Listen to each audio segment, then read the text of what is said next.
আসসালামু আলাইকুম।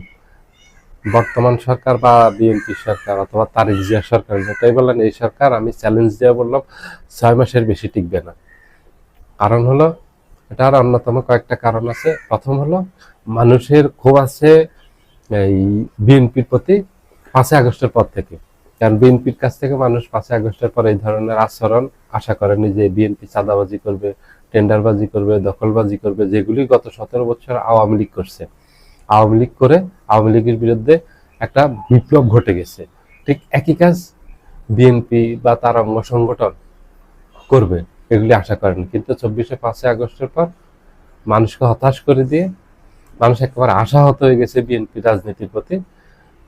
ঠিক আওয়ামী লীগের কারা কাজগুলো শুরু করছে, সেই সন্ত্রাস, সেই চাঁদাবাজি, সেই দখলবাজি, টেন্ডারবাজি, একেবারে হেন কোনো অপকর্ম নেই যেটা বিএনপির নেতৃবৃন্দ নেতাকর্মীরা করেনি। বিতর্ক